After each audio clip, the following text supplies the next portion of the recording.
Welcome to Larkin-Gowan Insights, accountancy and business advice for all, a series that gives you bite-sized tips and guidance on tax, funding, legislation, reforms and much more.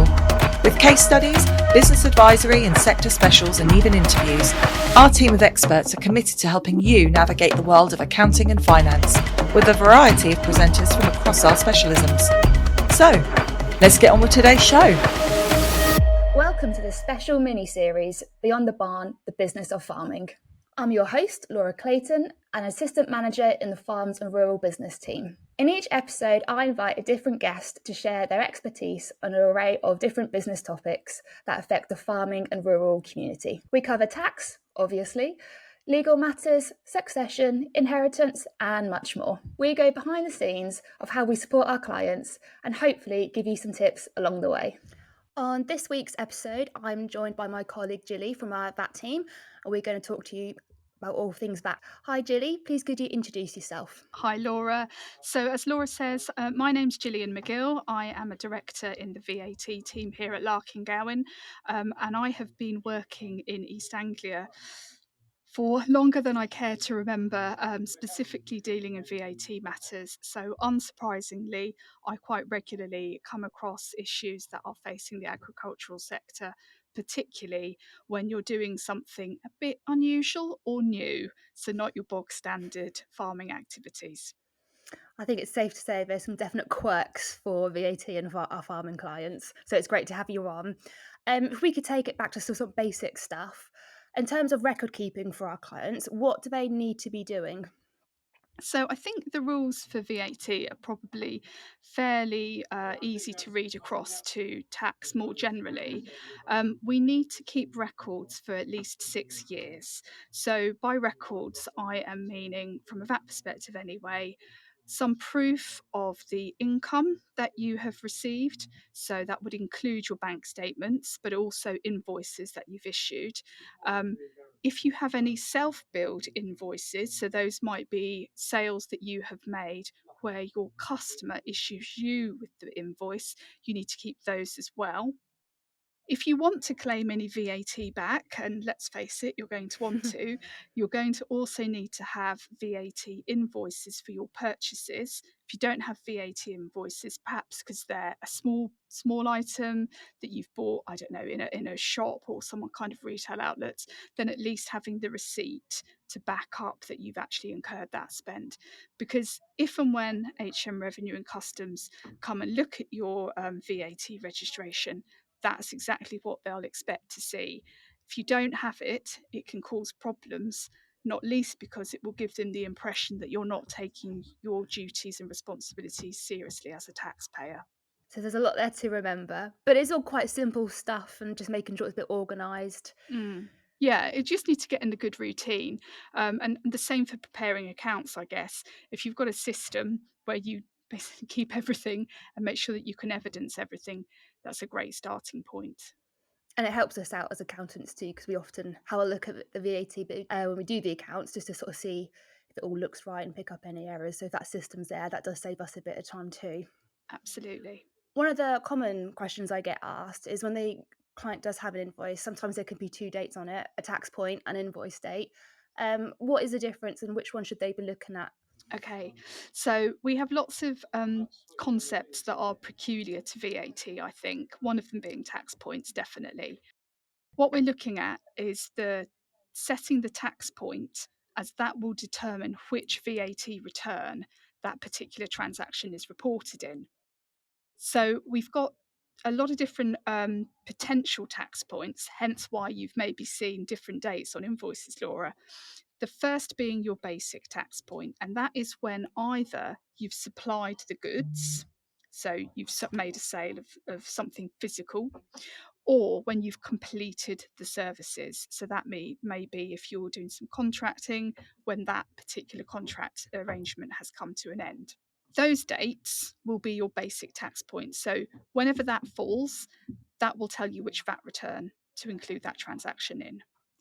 Unless you have an actual tax point that supersedes that basic tax point. So your basic tax point is quite straightforward. It's when you've finished, when the job's done, broadly.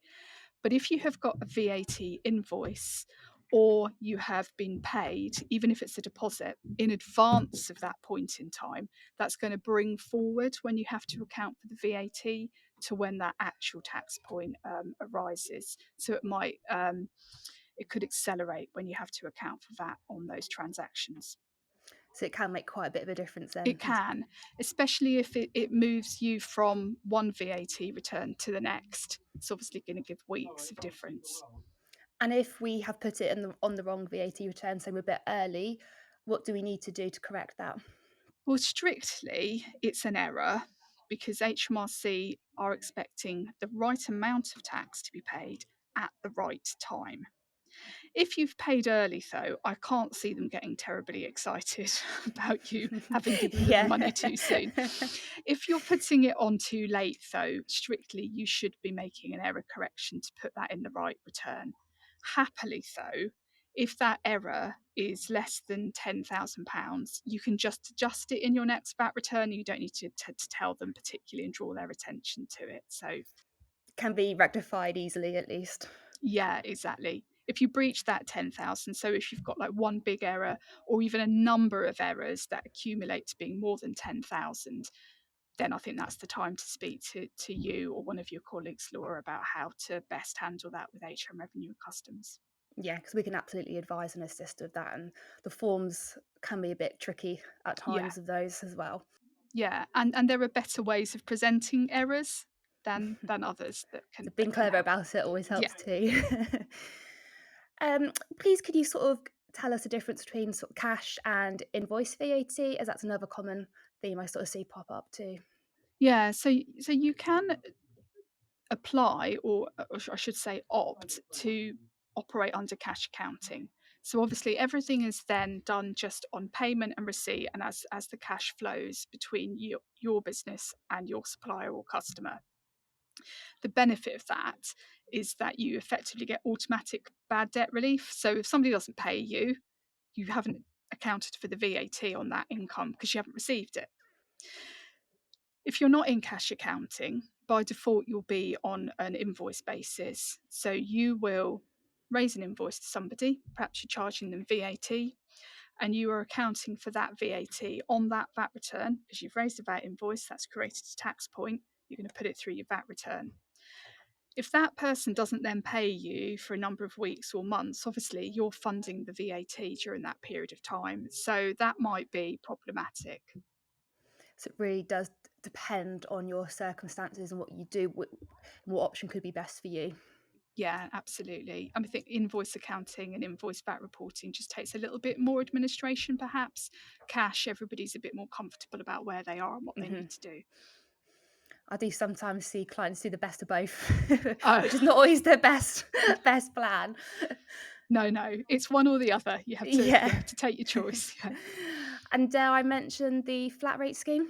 Yeah, so there is a special flat rate scheme that just applies for the agricultural sector, where if you're very small, effectively you don't become VAT registered at all, and instead you just add 4% to your invoices when you're charging another VAT registered business, and you keep that 4%.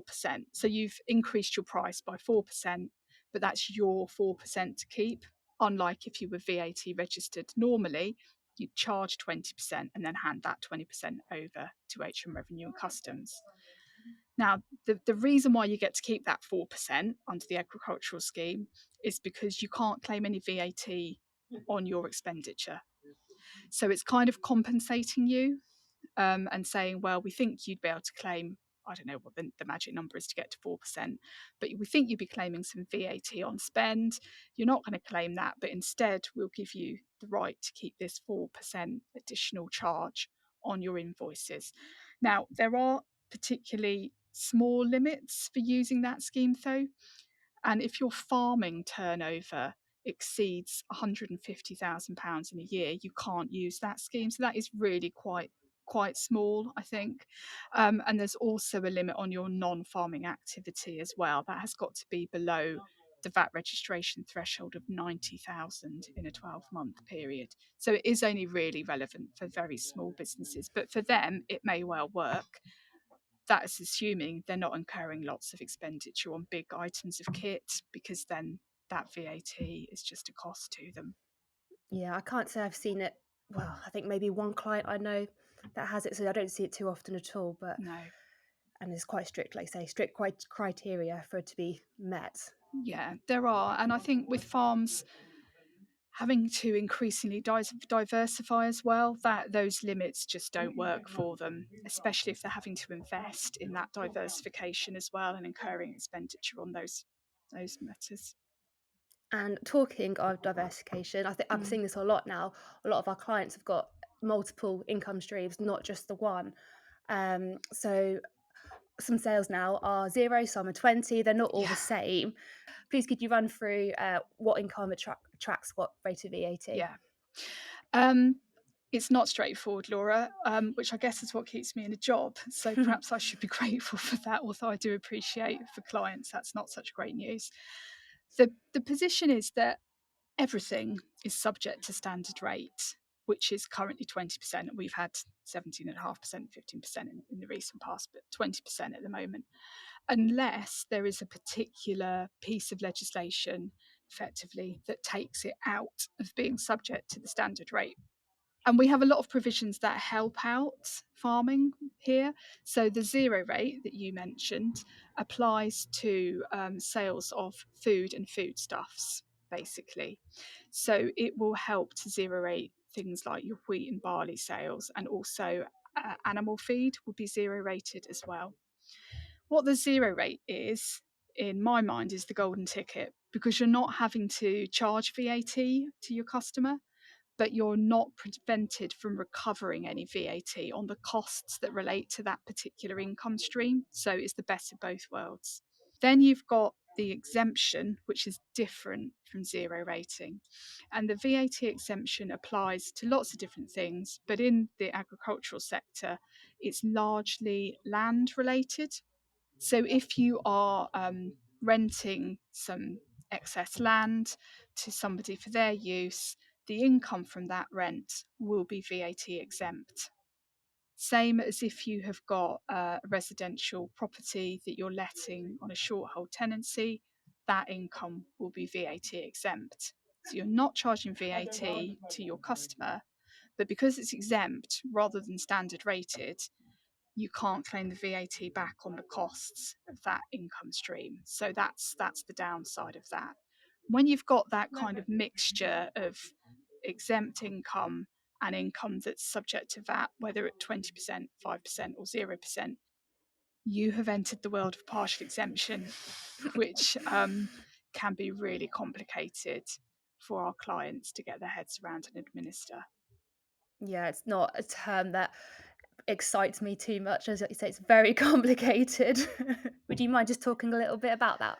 Yeah, I mean, ideally, I'd have a whole flow chart here, Laura, to help explain I'd love it, a flow chart. it can be so complicated. Yeah. But what we're looking at doing is trying to match spend to income. That's the crux of it.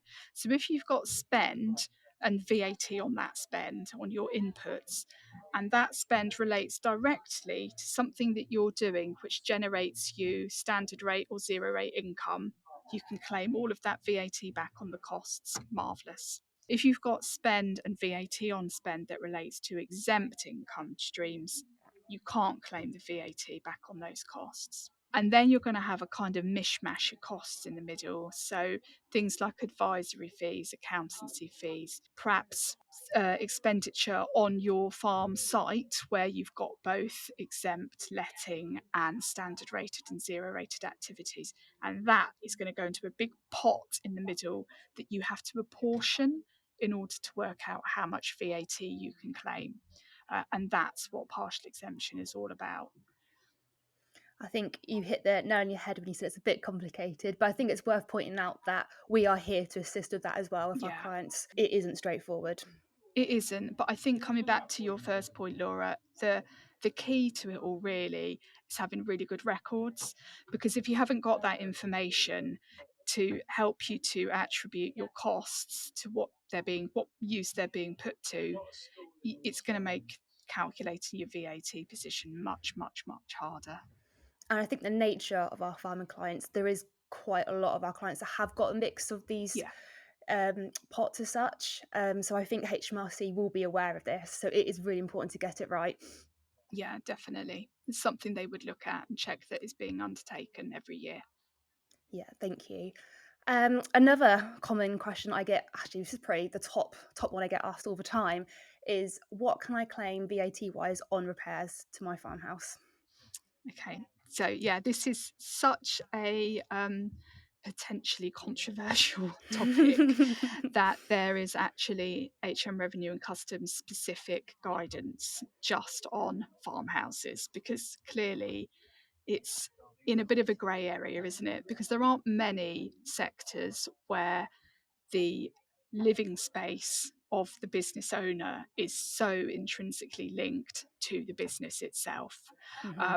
And consequently, I think there have been over the years a number of attempts to try and find where the line is on this. So, where we are at the moment, and this, as I say, is in published guidance that is on HMRC's website, is that they will accept that repairs to a farmhouse will be up to 70% recoverable or treated as input tax of the farming business, provided that it's a traditional working farmhouse. So, we would expect there to be muddy boots there, the kitchen table used for meetings, that kind of thing. So if you've got a separate farm office, you're shooting yourself in the foot there a bit. That the farm is a full-time working farm, so you're not part-time farming, which I'm not sure that is actually possible, but yeah. And that the work is repair work. So as soon as you start to stray into capital improvements, that tolerance for where HMRC will more or less just tick through the spend will start to disappear. And you did mention then the capital improvements. Would you say that's a 70-30 thing, or is that a case on case? It's a case on case basis. Now, if you with everything in tax, there are probably extremes, aren't there? And then the reality is somewhere in the middle in a grey scale. So if you're building on the side of your farmhouse a new office for the farm, that's clearly for the farm, isn't it? That's clearly for the business. And we would say, oh, well, we'll try and claim that. Yeah. But if what you're doing is doing a loft conversion to give you another bedroom, that probably isn't. So those are the two extremes, and the reality will be somewhere in the middle. But we know HMRC's stated position is they wouldn't expect to be able to claim more than 40%. So that is your upper limit, I think, but very much a case by case basis. So it is very subjective. It's a lovely grey area, this whole VAT stuff, isn't it? Isn't it? Like you say, keeps us in a job. VAT on cars and commercial vehicles. Could you please run through that one for me too? Yeah, absolutely. So, a car from a VAT perspective, and I say that because there are different rules for different taxes, is a motor vehicle that is intended to be driven on the road and has a payload of no more than 1 tonne. If you've got a car, the rule of thumb is you cannot claim VAT back on purchasing that car. If you lease the car and use it for at least some business activities, you can claim back 50% of the VAT on your lease payments. So leasing is obviously better than buying a car. If we're talking about commercial vehicles though, so anything that isn't a car, and we won't even go into double cab pickups because that's another conversation that's for a another whole day. day. Exactly so. But commercial vehicles, because they're not cars, you look at how they're being used, and if they're being used for entirely business activities, then they become a residual cost. They sit in that pot, and you work out how much the VAT that you can claim on that either purchase or lease. And what about the fuel on both of those aspects? That depends. It depends whether the fuel is being used just for business use. If so, we can claim it back. If there's mixed use, though, so for example, you use the vehicle to run to the tip with a load to clear your house, it's the classic one, isn't it? Then we can only claim back the business mileage. So there's going to have to be some really careful record keeping again, to make sure we can support the VAT recovery there.